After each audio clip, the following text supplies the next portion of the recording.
Задержанный активист Серикжан Беляшулы, ставший на защиту казахов, уйгуров и других этнических групп, попавших под гнет китайских властей и содержащихся в лагерях пыток, предстал перед судом в городе Нур-Султан. На заседании Беляшулы заявил, что во время ареста двое полицейских силой заставили его принять обвинение в свой адрес. По словам Серикжана, арест защитника прав этнических казахов, страдающих от репрессий коммунистов, негативно сказался на имидже Казахстана. Несмотря на отсутствие доказательств, суд удовлетворил требования обвинения и принял решение продлить домашний арест Беляшулы до 10 июня. Городское управление города Дюздже завершило озеленение парка «Восточный Туркестан», расположенного на проспекте Саат-Чегиль, близ реки Асар. Отдел по уходу за парками и садами проявил особое внимание в выборе цветущих и издающих приятные запахи деревьев.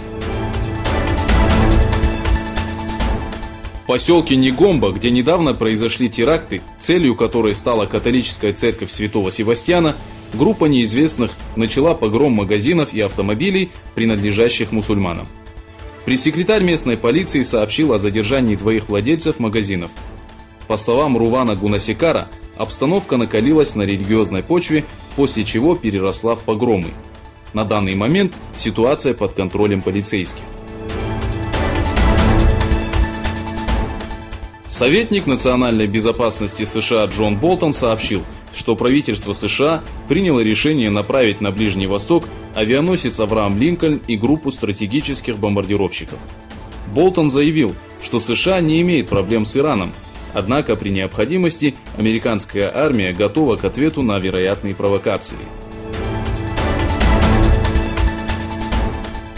В расположенном в 68 градусах северной долготы российском городе Мурманск пост в первый день месяца Рамадан продлился 20 часов 45 минут.